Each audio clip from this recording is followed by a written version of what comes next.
èmi ló yá orí fún bẹ́lẹ̀ kan bá kan tí ẹ̀kún bá mi sọ̀rọ̀ bá mi sọ̀rọ̀ bá mi sọ̀rọ̀ bínú rẹ̀ bá ń dùn bí òdùn èmi ló yá rí bọ́ bẹ́lẹ̀ kan bá kan tí ẹ̀kún bá mi sọ̀rọ̀ bá mi sọ̀rọ̀ bá mi sọ̀rọ̀ bá mi sọ̀rọ̀ sọ fún mi kí ni kókó ìfẹ́ tá ò bá lè jọ̀gbọ́ra ẹ̀ kí ni kókó ìfẹ́.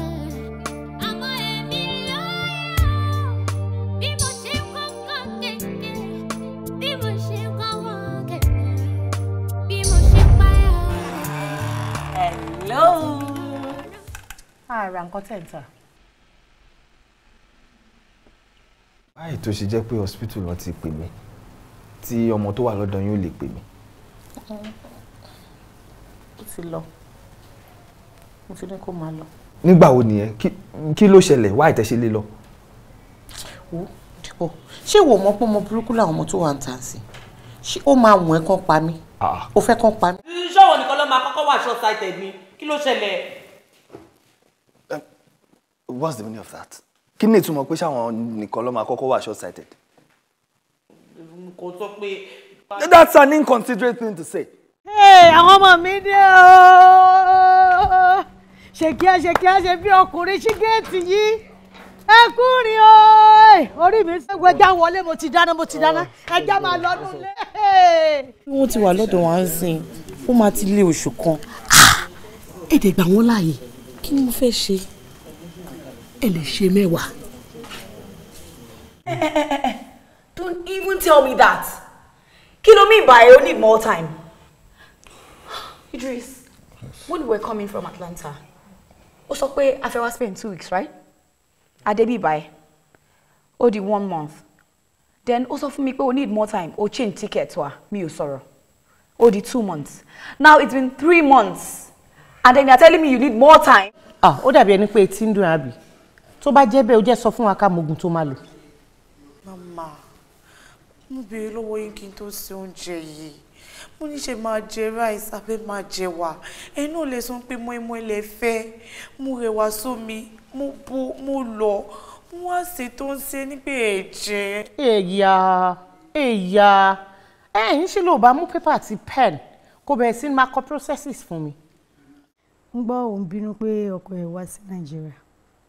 Are you telling me you prefer that place to your fatherland? Kó tó dùn mí ni pé Idris ò tiẹ̀ fi tó mi létí kó tó di pé ó lọ ra tickets wá pé ká máa bọ̀ ní Nàìjíríà. I mean, that's true. Where are the spoons? Kí ló ṣẹlẹ̀ pẹ̀lú abọ́? Mama ni wọ́n làwọn ṣe mọ́ínmọ́ín kan tó mọ́ínmọ́ín wọn dẹ̀ máa make sense gan so mo fẹ́ sáré wá mú plate fún pé kí n lọ gbà tọ́tọ́ tèmi. Mọ́ínmọ́ín kọ̀. Oh, don't tell me that. Don't tell me that. Don't fucking tell me that. Why did you tell her? If I told you the state of the business, you would have asked me to put somebody else in charge. Come on. Dara, if at all, tó bá jẹ́ pé nǹkan kan wà tó need, you can ask me. Tó bá jówó ni, ìwọ fúnra rẹ̀ ló mú now. So what else do you want? Ṣé ló ń bẹ́ẹ̀ sọ owó? Ṣówó ni mò ń bẹ́ẹ̀ sọ. I want to work. Dípò mo fẹ́ ṣiṣẹ́, má yà mí wèrè. Mo fẹ́ ṣiṣẹ́. Nǹkan tó ń ṣe yìí ń dà mí lórí rú. You left only me in the bedroom. O wá sí guest room. How do you think that would make me feel? Kí ló ń ṣẹlẹ̀ gangan? What is really happening between you and my son? I don't know. You need to know there. Oh, you do not want to have your own babies. I do. Ilẹ̀kùn eléyìí ò sí o. Kí ló gbé síbẹ̀ tó ń falẹ̀kùn bẹ ní tó fẹ́ jálẹ̀kùn. Abẹ́ ìwà gbà mí. Rárá mo ṣe bí ẹ̀yin àti màdàmú lẹ́jọ́ dé pé kémi ò sílẹ̀kùn fún wọn kí wọ́n fẹsẹ̀ lélẹ̀ kí ọkọ̀ rí òkè ilé mi ní sílẹ̀kùn sí. Èmi àti ẹ̀ lájọ kúrò lé láàárọ̀ ìyá àbí tó expect kémi àti ẹjọ́ máa bọ̀ lé lálẹ́. Sẹ́ẹ̀rí wọn. Tí onílé bá ti fi àparí iṣu báyìí tó fi hàn àlejò owó ilé ti tó. Can you just shush? Can you just keep your mouth shut? Èmi mọ̀ pé ọ̀rọ̀ gidi ọ̀rọ̀ ẹni tó lọ́pọlọ kọ̀ọ̀kan ò lè jáde lẹ́nu ẹ̀. Kò sí lè mà. Ṣó tún lọ mo wá jókòó mi rà. Ṣó tún lọ síbi iṣẹ́ lónìí Saturday. Ó sáré lọ ṣe nǹkan bẹ́ẹ̀ ni. Kí ni túmọ̀ gbogbo ilé? O kúrò nílé, o sọ fún mi. You didn't even tell my sister. O sọ fún mi náà. So you go and buy one disturb me. You know what, Dipo? I've had a long day. Should there be ariwo tó ń pa yìí? It's irritating my soul. Is this a joke to you? You think I'm joking? No, is this a joke to you? Ẹ gbà mí. Ṣé o rò bóyá mo ń ṣeré nígbà tí mo sọ fún ẹ pé mo need iṣẹ́? You thought I was joking? No excuse for you to leave the house without telling anyone. Má pa ọmọ lẹ́kún fún mi.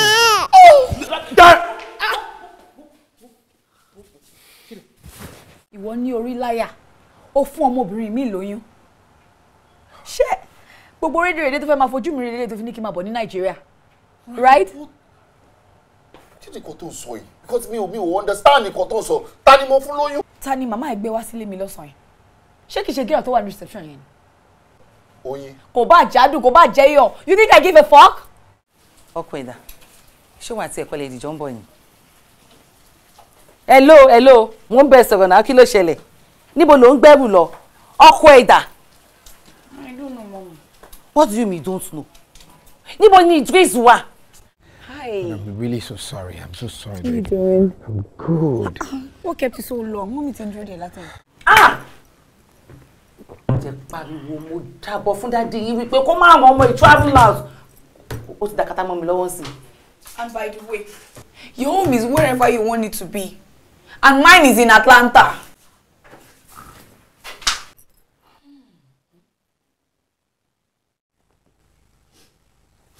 Okay, so we cannot see you.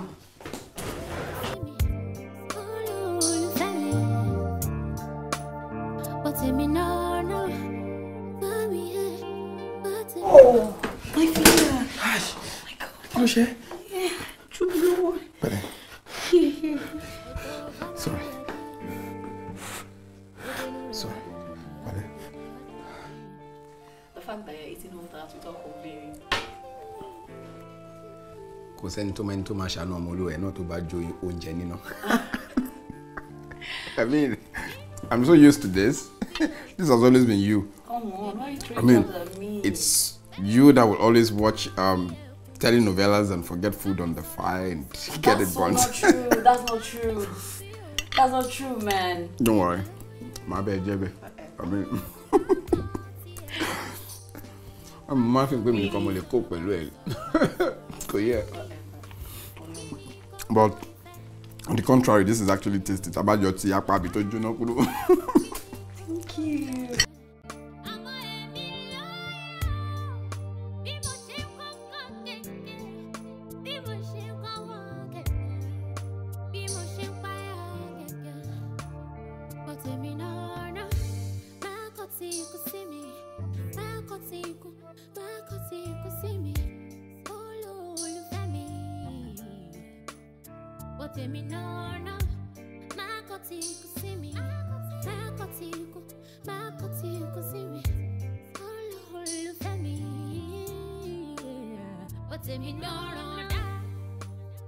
Hi guys, so you remember that I told you that I was going to tell you more about my Ibadan escapades. Yes, so I'm right here at an Ofada place and I'm going to be having African food.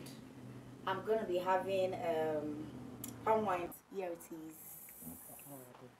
And guys, that's my sister, don't mind her. This is so nice. Watch out for my vlog on YouTube. I'll let you know about the taste of it and you will enjoy everything of it. Those are the attendants. Say hi. Hi. Attendants. Hey. So later on, guys, catch me in my vlog. I love you. Only colleague me in the office. Okay. Torí picture lórí status me. Apparently, you like it. Wa lohun mọ̀ bóyá ẹ̀yin méjèèjì lè, lè máa fẹ́ra yín. Is he on cheap drugs? In fact, question tell me for me béèrè lọ́wọ́ ẹ̀ gọ́gọ́gọ́ ni nígbà tó sọ.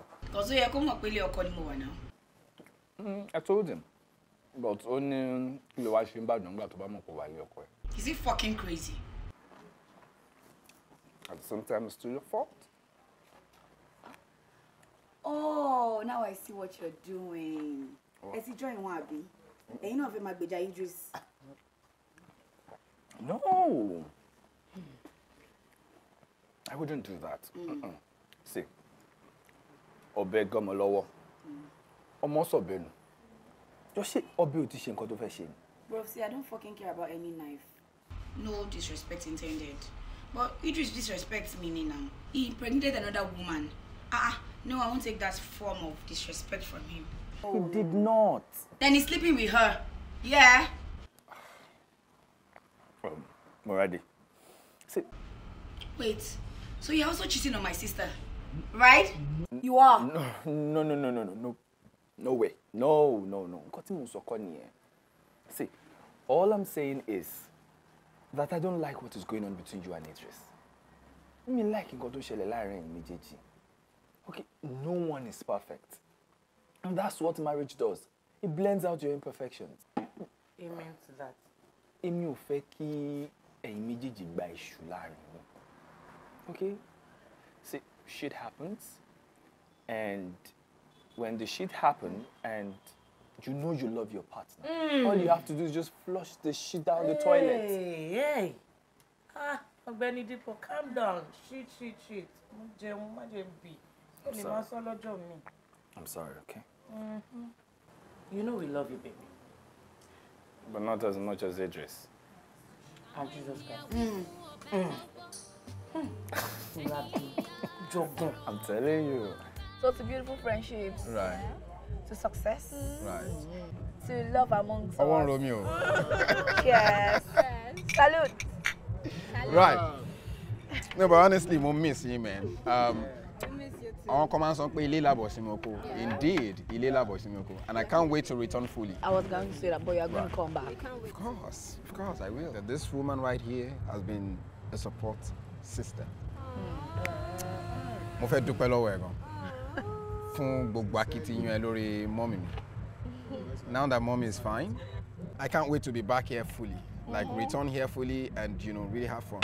Then besides, Tana, mo notice pé piercing yẹn ti kọjá àti ìgbà kan. Mo sure kó ti lù dodo gan. We are going to no. Honestly, yes, honestly, success, Baba. beautiful friendships. Let's concentrate on this, please. All right, guys. And Baba, baking jare ko take to mama she be color combination. To more life, to more successes. Good health, importantly. So Baba, ja bẹ̀rẹ̀ pẹ̀lú àwọn obìnrin. Bó ṣe wọ́n ó máa ń bá fún mi pẹ̀lú àwọn combination rẹ̀. Mo like it though. But ó máa ń dàbí culture conflict nígbà mi. Besides, Gbo Temi Naa. But Mama worry. What's that thing that you want to hold on to?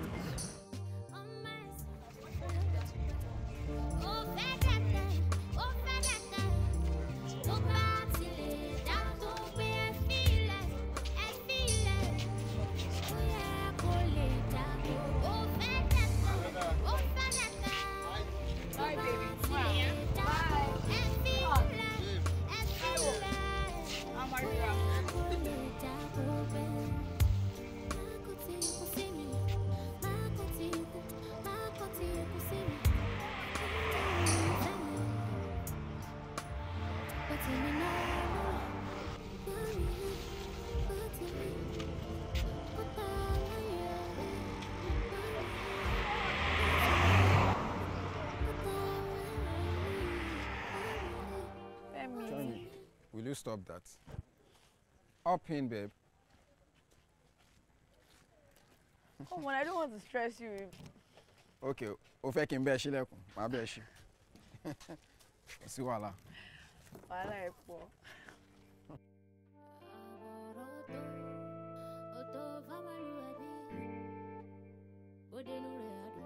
Mo ṣàrí ipò gbèmí délé ṣá, ó tẹ́ fẹ́nu ara ẹ̀. Mo mọ̀ pé safety ẹ̀ gangan ló jẹ mí lógún. Thank you, I appreciate it. Safety ti wọ́n náà jẹ mí lógún. That's why I didn't want you to stay out this late. But mo fẹ́ kó make sure pé bó bá ṣe délé báyìí, mo ní kó ṣe pè mí so that I'll be rest assured that you're safe too. Yes, ma'am. Thank you very much.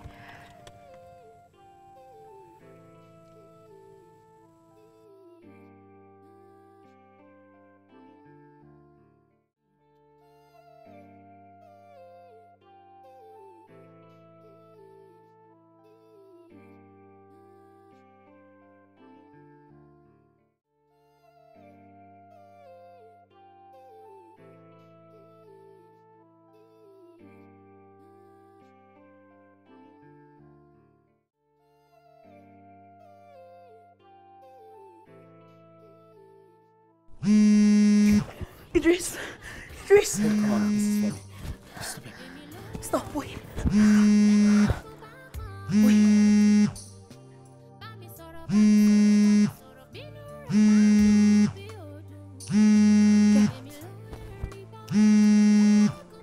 Get out, Femi.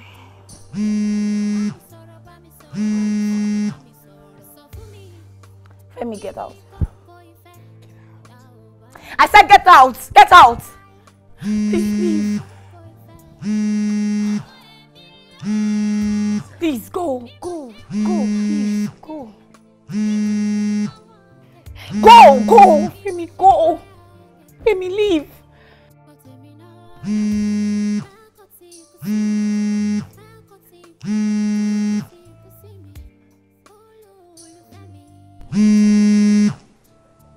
Get out! Femi, get out! Femi, go!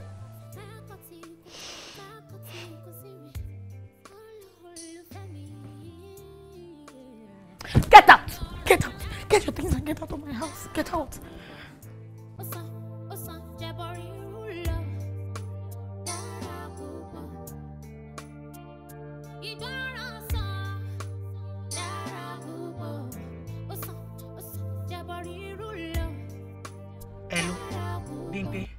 Báwo ni?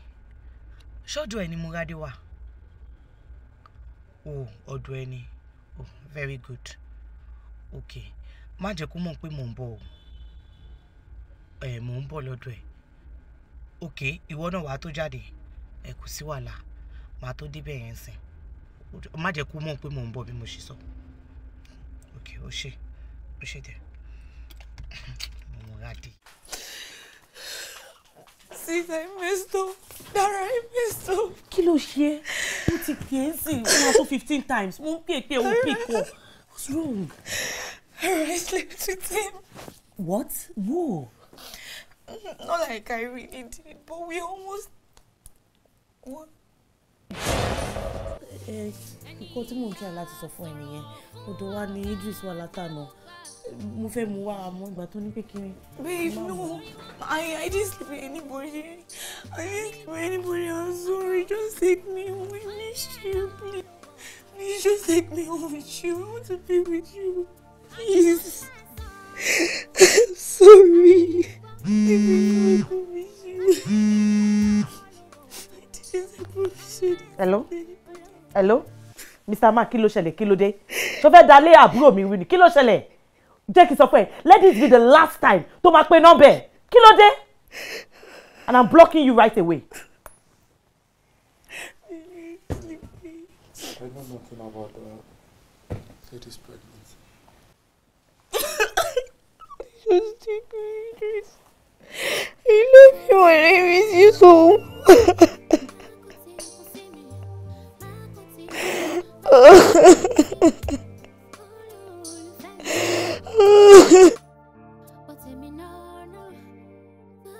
Hey babe. Hello. Idris lóhun ti pè ẹ́ several people pick up. Phone mi ò sí níbí báyìí. Guess what? What? Ó ní Múradé ti bímọ. Baby, I'm catching the next flight to Atlanta. I can't wait. I know. In fact, when I heard suddenly. My baby now has a baby. Exactly. You can say that again. Oje Múradé, bó ṣe máa ṣe bí baby ni. I know. You know what? Let me just make a phone call. Okay.